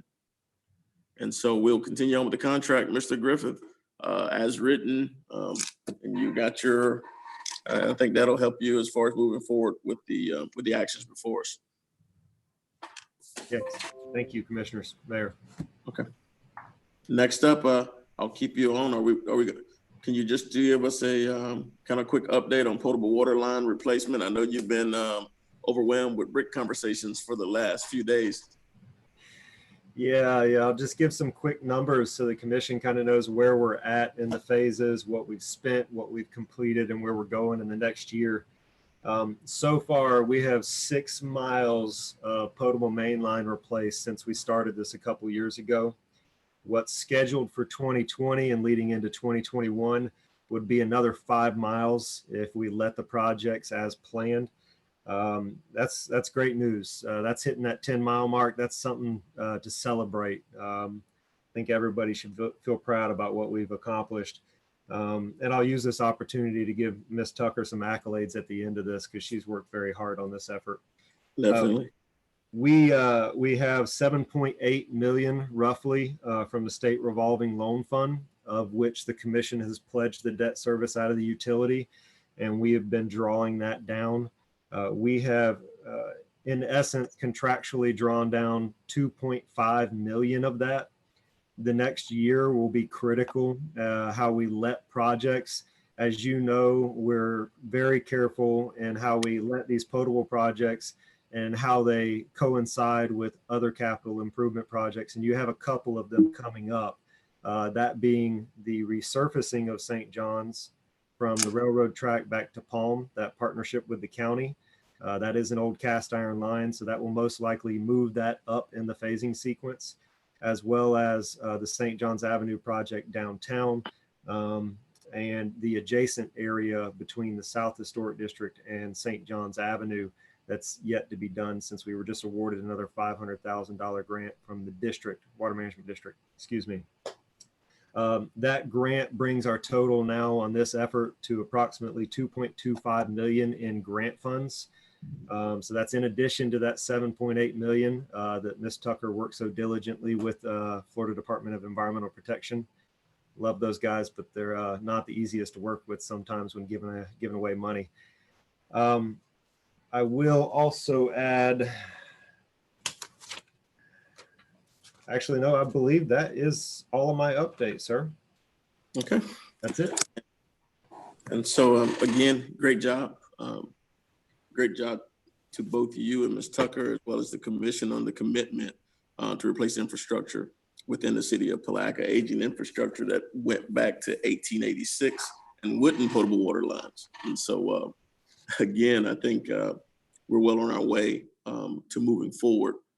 And so there is a plan in place, and we are very far ahead as it relates to the multi-stage plan that was put in place.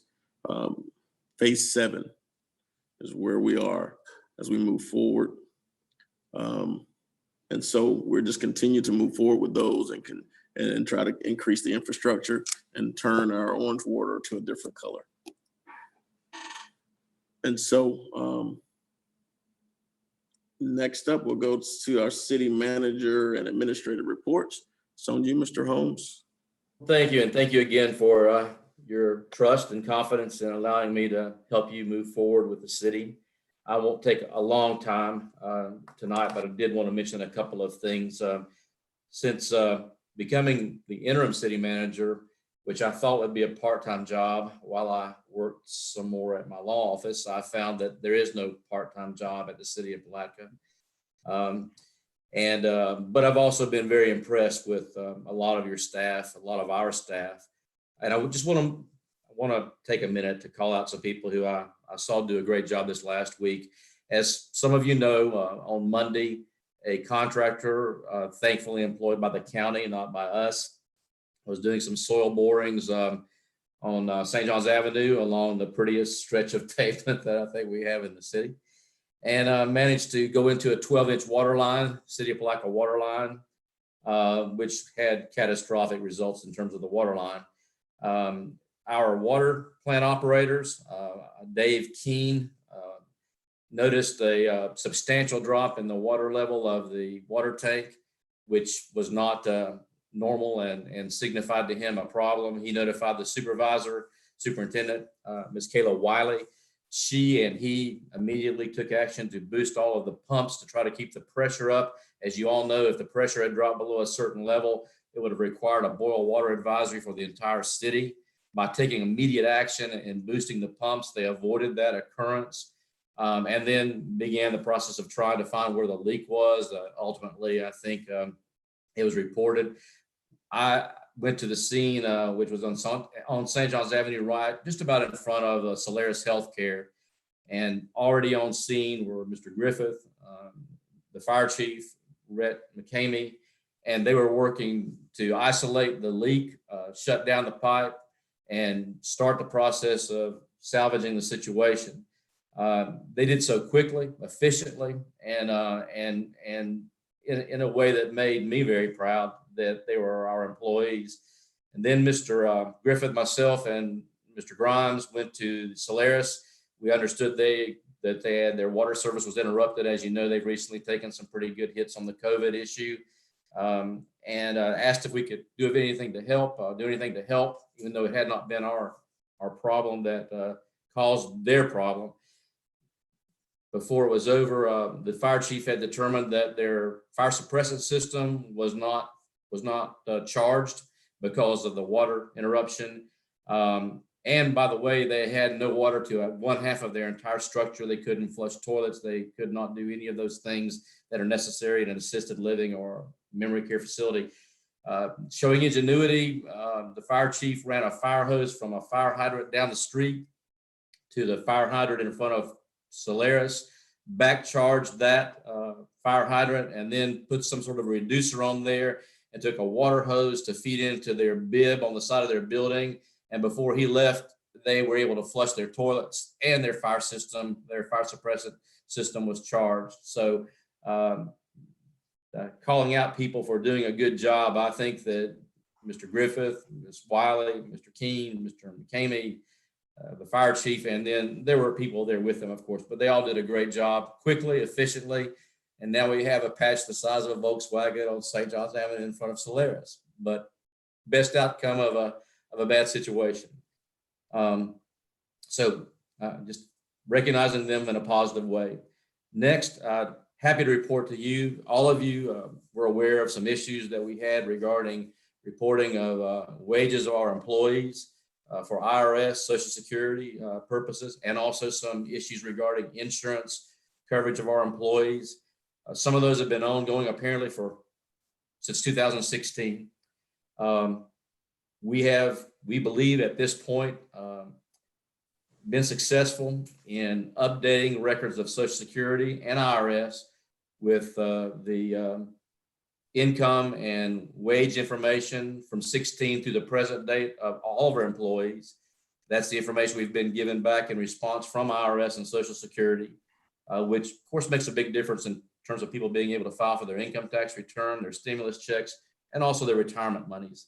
And we've been able to do that in the time since I was appointed interim manager with Ms. Robinson's hard work and with our being able to enlist the aid of Congressman Yoho's office and establishing a contact person at Social Security that we could deal directly with so that we could understand the problem and address it. So again, I'm pleased with the way staff is stepping up and working with and resolving issues that have been of concern to our employees. That was the first issue I got hit with when I was named interim. I was getting phone calls and emails and stopped on the street about those issues, and we believe they have all been resolved now. Now I say all, there's going to be an outlier problem somewhere where we'll have to patch something up, but the vast majority have been corrected.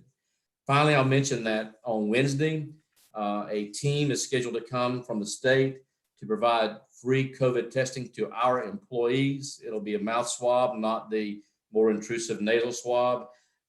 We have provided information to our employees. There's a brief survey that they've been asked to take to see how many of them are interested. It'll be a drive-through process at the county facilities there on Pearl Avenue.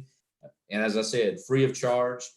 Drive through, there'll be a state team there that'll be suited up and in a position to make the swab or take the swab and get the testing done. It's not mandatory, it's voluntary, and we're right now today started the process of determining how many of our employees are interested in taking advantage of that free test process. I'm sure that all of you would be also welcome to engage in that if you wish. So with that, there are things that we're working on, we're excited about working on, and I look forward to us making great progress during these coming weeks and months. Okay, appreciate that. Job well done, and kudos to staff for the great work that they've done as well. Also to ELC and the health department for the work that the policy team has done during this pandemic. And also, Mr. Holmes, I think there was one more thing you had a special treat for staff that you've been conjuring up for next week. You want to share a little bit about that? Well, actually, I have to share credit for that with you. If you look at the faces of our people, not just our people, all people, this change of routine has been taxing on a lot of different people. And in talking to staff about doing something, anything that we might do to sort of improve morale, talking to the mayor, we decided that next Friday we would arrange for a barbecue event for all of our employees. The details of it have not yet quite been put together, but it will happen. We will barbecue it if we have to barbecue it ourselves. The mayor and I indicated he's volunteered. I don't know whether either of us can cook well enough for anybody to want to eat it, but if that's what it takes, then that's what we'll do. We've secured a better cook. So we've got Emmanuel Robinson agreed to cook for us. All right. And then following that, we're going to exercise some executive privilege and give our staff the rest of the afternoon off, obviously making certain that we maintain level of service in those areas where we have to. But just sort of a thank you and a recognition that our staff has been working with some new, I guess, circumstances and in a different environment as everyone else is. And we have people who have kids at home that they're self-teaching, not that they don't love their children and aren't up to the task, but I think we'd all agree that that's an additional obligation for a parent who's been used to sending their kids off to school, and now they're trying to teach their kids at home and go about doing all of their other activities and work functions. And we just want to say that we recognize it. We understand that you're working hard with the changes of staff. That's an issue too. None of us like change particularly. So that's kind of something we're doing to try to build some team, some team unity and also show our thanks. So that'll be next Friday afternoon. So definitely, they deserve it.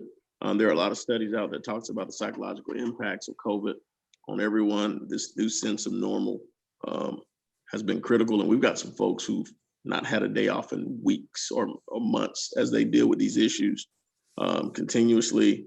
And I think it's just an opportunity for us all. We can't, we're still practicing social distancing and doing all the things that we can do, but I think we can creatively find ways to just say, hey, we appreciate you for your efforts and the work that you're doing. And so that's what we want to do with our staff. And so definitely, again, hats off to you, Mr. Holmes, for that. Mr. Yu, you have anything for us at the airport? Sir, since the COVID virus pandemic started, naturally traffic has slowed down, but I'm pleased to report that while we were having this meeting that a large jet pulled up. I believe it's the Bass Pro Shop jet pulled up, so hopefully that's a sign that things are going to get going and positive step. Hey, well, let's make sure Mr. Morris Gas is up too. Yes, sir. We need to get back there. We're putting together some numbers representing what we think the COVID virus pandemic has done against us economically. So we'll have that ready for Mr. Holmes and Ms. Becker here pretty soon. Okay, thank you. And that's we're trying to get the nose above the horizon here. Thank you, sir. Appreciate it. Thank Mr. you. Griffith.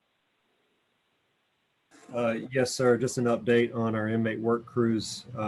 We're still getting word that we shouldn't expect them anytime soon. So please be reminded that we're down approximately 10 staff people, just including those two crews. But we did get some good news out of our lobbyist, Lisa Hurley. She reached out to the Department of Corrections, and it does appear that they are considering a credit or refund to all their local government partners for this time that we haven't been serviced. Okay. Thank you. Ms. Tucker. I don't have anything at this time. Thank you. Okay. Mr. Cartwright.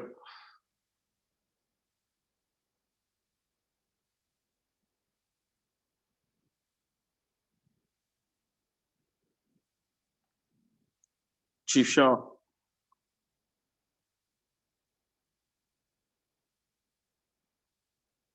Nothing, sir. Okay. Ms. Becker.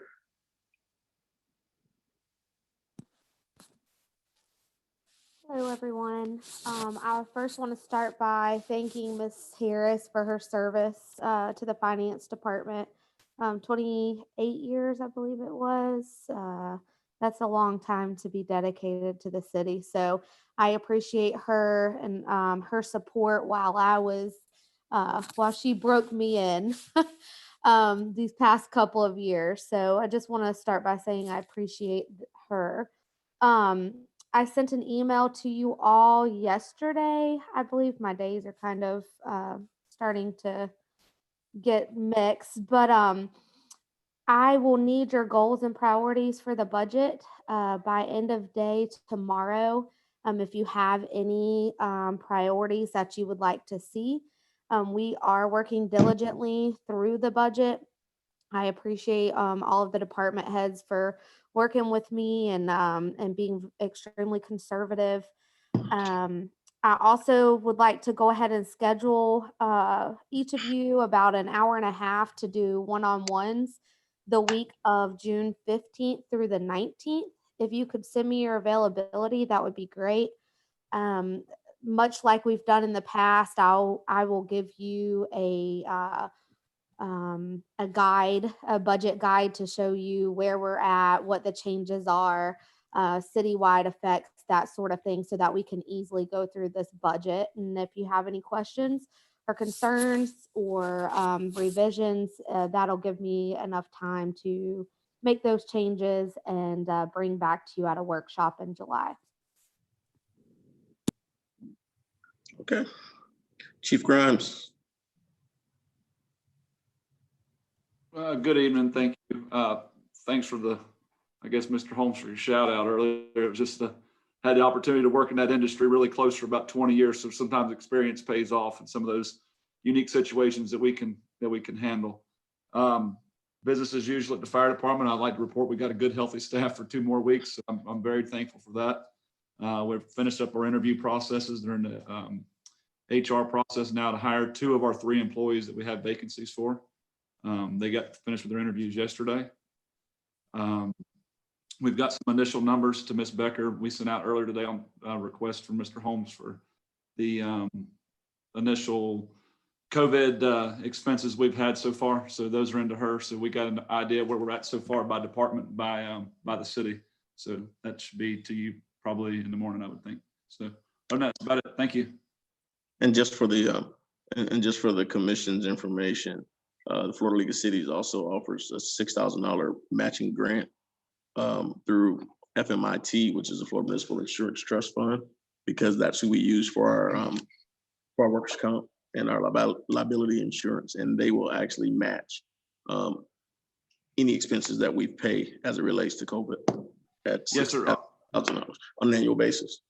I failed to mention that with Ms. Tucker's diligent work this week as well, we've also got turned in for a FEMA assistance to firefighter grant for COVID related PPE for purchases now, and it extends out into 12 months. Ms. Tucker, correct me if I'm wrong, I think it was $77,000 that we applied for to FEMA this week. We'll see how that comes out. It's going to probably take, I wouldn't think here back for a couple months anyway, but it is applied for, and we'll move forward with applying for the Florida League of Cities grant. Yeah, I got word that they're moving pretty fast on those.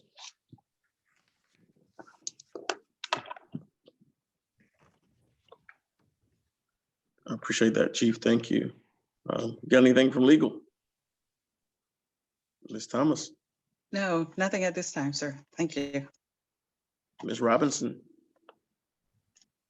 Mayor, even during the pandemic, we are still hiring. We have positions available in the sanitation department. We're looking for a mechanic and a refuse collector. We're still taking applications for the fire department and the PD. We also need a part-time clerk at the airport. So applications can be processed online. They can be picked up at City Hall. They can also be emailed to hr@palatka-fl.gov. Okay. Can you also include that information in the chat section of the YouTube with the YouTube live so that people will have that information as well. Yes, sir, I will. Thank you very much. Okay. Anybody from logistics have anything to report for us? Cultural resources and recreation? Seeing nothing, we'll move on to commissioner reports. Vice Mayor. I'd like to thank our people, our staff and stuff for all the hard work they've done. It's not easy all the time to be out there, and we get a lot of criticisms, but we've been hearing a lot of good stuff for the people who work for us. And I think we need to always let them know that we say thank you. That's it. Okay, Commissioner Bohr. Basically, I'd like to give a big, huge a shout out to our city staff for the outstanding work that they perform. We're getting the water services restored back to the critical business areas, healthcare facilities in St. John's Avenue and Moody Road corridor. And, again, it was my understanding that they pretty much executed a very flawless strategy, and it prevented the need to have a boiling water alert pushed out or what have you. So again, I want to thank the team enough and give them kudos to all involved staff, and way to go, Team Palatka. Last but not least, I guess I will also thank all of those who gave their time and effort to the city, worked tirelessly for years or what have you with a lot of dedication. We'd like to thank those again and their families for allowing them to be part of our city. And we also would like to welcome again Ms. Valeria Thomas for her coming on board in the interim process.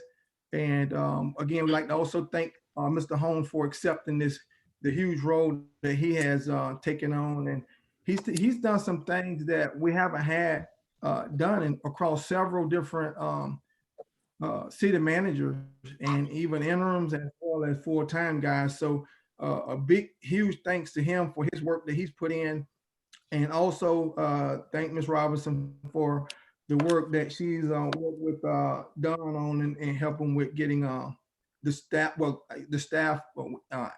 insurance as well as Social Security as well as income tax. So those things were huge. It meant a lot to our employees. So I want to thank everybody involved for doing everything that they could do to help support the people that we care about the most, and that's our staff and our community.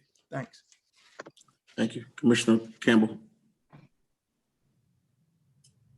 I too would like to officially again welcome Attorney Holmes to his new position as city manager, as well as Attorney Thomas for stepping in such a vital time for our community. I'm already seeing the camaraderie being built amongst staff and our citizens, and it means the world to me.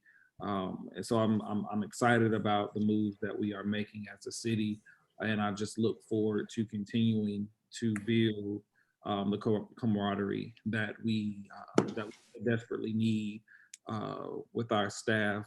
To staff, thank you so much for leading with integrity. Thank you so much for leading the pandemic, oftentimes being away from family and friends. We sincerely thank you. And that's from the top to the bottom of the totem pole, which to me, no one is at the bottom of the totem pole, but to everyone that has a vested interest in the movement of the city, we sincerely thank you from the bottom of our heart. That's it, Mayor. Thank you. Commissioner McCaskill. Okay, I also want to thank Mr. Holmes and Attorney Thomas for accepting these positions and welcome them aboard. I want to thank staff for all of their hard work during this pandemic, as well as my fellow commissioners. I want to provide an update from the advisory council that met for the Small Business Development Center.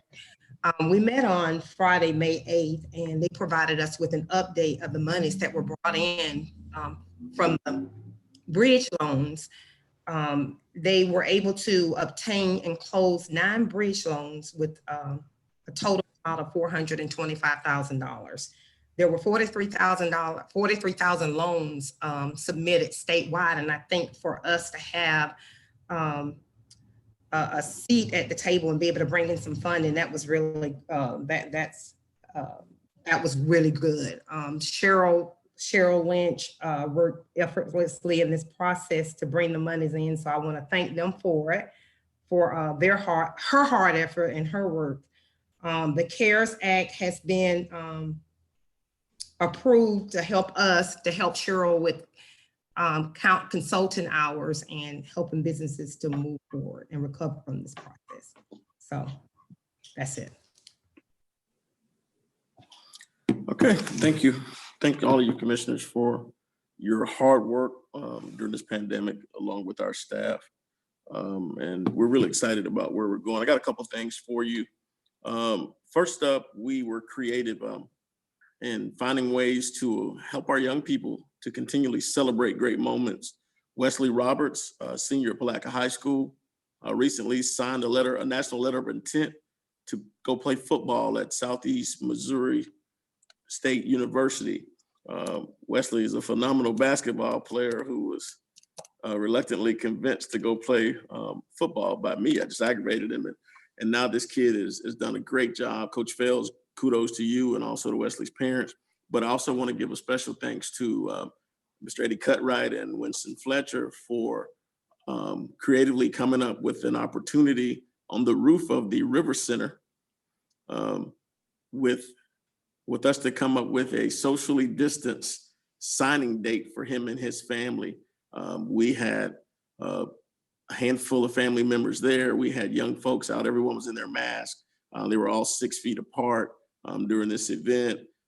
And we literally, the Palatka Daily News participated, and it ended up being a great moment for Wesley, along with a couple of his friends.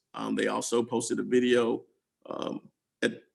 really telling their friends to be conscious of what goes on during COVID as well. And so we definitely want to congratulate Wesley and also thank these young men for their ability to be influencers to other young folks and let them know that COVID actually is something that people of all ages should be conscious of, and that we need to continue with our positive hand health as well as our social distancing. Also, we're going to have a stay-at-home block party courtesy of our recreations department. It's a stay-at-home cyber house party of sorts where we will have various DJs participating in this all day long, all genres of music. We've contacted our local radio stations to participate as well. We've got guest DJs that will be there. So for all our citizens on May 23rd, Memorial Day weekend, there's no blue crab, but we've got a stay-at-home house party where you can start at 10 a.m. with gospel and you can work your way up to hip hop by 5 p.m. And we've got every genre of music out there. We want our folks to tune in. So everybody from Garth Brooks to Al Green, we got you. And we'll throw it a little plies maybe. So guys, we want everyone to come on board, have an opportunity to just have a joyful time during Memorial Day weekend as we continually practice social distancing and we continually listen to the governor's orders as we reopen Florida. And then the last thing that we have is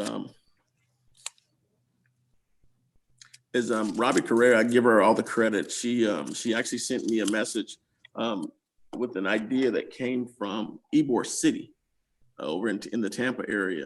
And the idea was to take for our downtown business district to be able to have dinner to have a socially distanced dinner in the streets. As you know, many of our restaurants are limited to 25% occupancy, except for outdoor seating where you can socially distance. And so we're gonna try to put forth an event with our community partners of dining in downtown, where we actually put tables out and we try to get our restaurateurs to have a dining event during Memorial Day weekend so that they can actually try to recoup, additional funds, and also to give our citizens an opportunity to come out and be socially distanced. And as we highlight local businesses in our downtown area as well, and we're hoping that some of our business owners will stay open a little later on those days. so that we can actually push the event forward. And so it's going to be a collaborative effort between all of our departments to make sure that this event takes place, and it's going to be a community effort so that we can get people to patronize our downtown businesses. So those are the things that we have in place. We're creatively moving forward. I think Mr. Holmes has come into this position over the last few weeks, and he was working very full time on his interim position, and I don't expect anything less from him. You know, the guy usually gets to work 4 days in the morning and doesn't leave until everything's done. And so we expect that same work habit from him, as well as we move forward with council. And so guys, welcome officially to the team in your new capacities. We're glad that you've unretired and that you haven't retired in Don's case. And so I'm just glad that we're moving forward and we end the meetings with smiling faces. So again, guys, thank you all. Just remember that those executive orders still exist for our local business. For our local businesses, we know that many of you have taken hits, and we know that you guys have been very, very patient in the reopening. We will continue to give you information as it relates to the reopening strategies of Putnam County and move forward. Vice Mayor, you got something else for us?